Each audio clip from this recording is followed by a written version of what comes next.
Hovoria mu Nao, je vysoký 58 cm, dokáže zdvorilo pozdraviť, pustí si vlastnú hudbu, na ktorú vám zatancuje. Mobilným telefónom sa s ním dokážete spojiť na ktoromkoľvek mieste sveta. Do domácnosti si ho však tak skoro nekúpite. Stojí totiž 10 000 eur. Francúzska spoločnosť doteraz vyrobila 200 takýchto robotov, ktoré sa dostali ako pracovný materiál na univerzity po celom svete. Na Slovensku je poprvýkrát. Vie čítať deťom večernú rozprávku s príjemným akcentom, dokáže si zapamätať stranu, kde skončil a na druhý deň pokračuje presne na tej strane. Vývoj a výroba humanoida Na trvala francúzskym vedcom 4 roky. Má 2 infračervené kamery a dokáže vnímať aj zemskú príťažlivosť. Hello, thank you for coming at University of Lausanne. So starou mamou sa dokážete rozprávať cez technológiu Skype. Robot sa naloguje cez váš mobil a vy jednoducho rozprávate a vidíte svojich blízkych tisíce kilometrov vzdialených.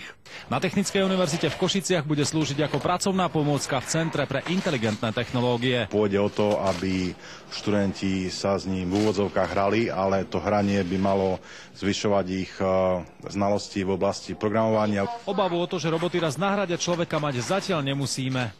Nemyslím si, že by mali nahradiť ľudí, no stanú sa príjemnými spoločníkmi pre mnohých osamelých ľudí. Až 25 tímov na najprestížnejších robotických majstrovstvách sveta vo futbale bude už o rok používať práve takéhoto robota. No a predpokladá sa, že do roku 2050 bude ich pohyb porovnateľný s reálnymi futbalistami. Zdeno Zubák, Slovenská televízia.